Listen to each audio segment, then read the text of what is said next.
last card. You will have a lot of money. But the moment you spend your very last note, your last card, you will die that very instant. Listen carefully, you cannot do business or invest with this money, whether directly or indirectly. You must not sell any property you acquire with it. You cannot use the money to venture into anything that will yield more money.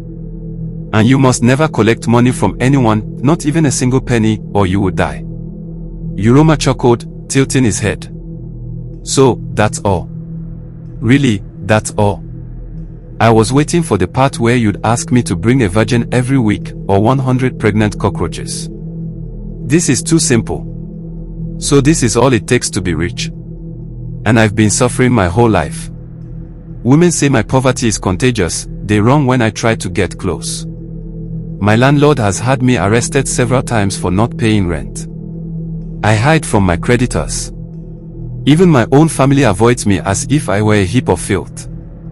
And now you tell me these simple rules have been what's keeping me from riches. He laughed and shook his head. Come on, can't you add more rules? This is too easy for me. Enough, the witch doctor exclaimed.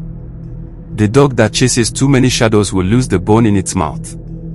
Go home and sleep, he continued. When you wake up, you will wake into wealth. But don't forget, when you spend your last card, your life ends at that very moment. Uroma was still smiling and shaking his head as he left. The next morning, Uroma woke to find massive piles of money scattered all over his tiny room. He grinned widely. This money can never finish. I will paint the town red and shame all my enemies. First, he went to his landlord and began spraying money at him. The landlord burst into dance, showering him with praise. Uroma gave him over 10 times the rent he owed for the past years. Then he called all his creditors, asking them to kneel before him while he sprayed them with notes. They knelt gladly, adding their praises to his name. He bought himself a mansion and hired bodyguards to roam the village with him as he flaunted his wealth. The women who once mocked him now swarmed around, hoping for his attention. He told them to cry, and the more they cried, the more money he sprayed. They wailed and rolled on the ground, and he laughed in delight. Whenever he passed, everyone stopped whatever they were doing to hail him, and he rewarded them with showers of cash. At the king's palace, he sprayed money at the king until the ruler abandoned his throne to dance like a child. Uroma sat on the throne himself, spraying the king, who danced harder. Pray I don't change my mind, Uroma laughed. I might wake up tomorrow and take this throne from you. The king only laughed along. When people came to him for financial help, he would slap their heads playfully and laugh. But you insulted me when I had nothing. Now you want my money? Wow, money is sweet, oh. On your knees, beggar, while I spray you. Some he made dance, others he made sing before he gave them anything. One evening, lying on his bed, Uroma thought about all he had done since becoming rich, the hailing, the tears of women, the king dancing for him. But then his eyes fell on a stash of money, and he froze. It had almost finished. He checked his drawers, looked under the bed, searched the corners, nothing. His heart pounded. The witch doctor's warning thundered in his ears. The moment you spend your last card, you die. He decided instantly he would become stingy. From that day, he stopped giving. People hailed him in the streets, but he ignored them. The women came asking to cry for money, but he shunned them. Beggars were chased away with threats to unleash his dogs. Even the king approached him one day. I have waited too long.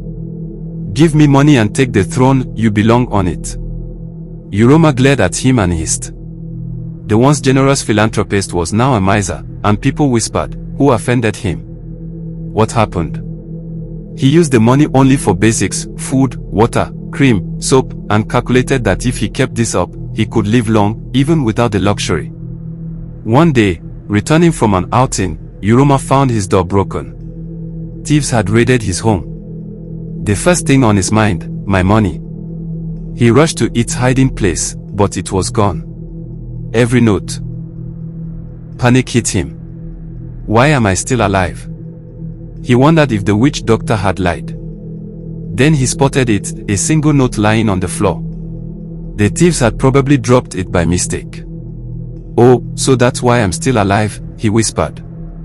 He picked it up, stared at it for a long time, pressed it to his chest, and murmured with deep regret, "My last card." Then he burst into heavy sobs, crying all night. From that day, he made a vow he would beg for the rest of his life, but never spend that last note. And so, the richest man in the kingdom became a beggar. People mocked him, making him dance, sing, or cry before they gave him food, repaying him for how he treated them. Some offered him money out of pity, but he refused, remembering the rule, do not collect money from anyone, not even a penny, or you will die. He could not spend his last card. He could not take money from anyone.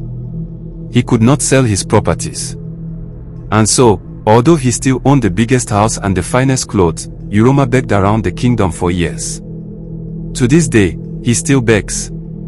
His last card, precious, yet useless, remains clutched close to his heart.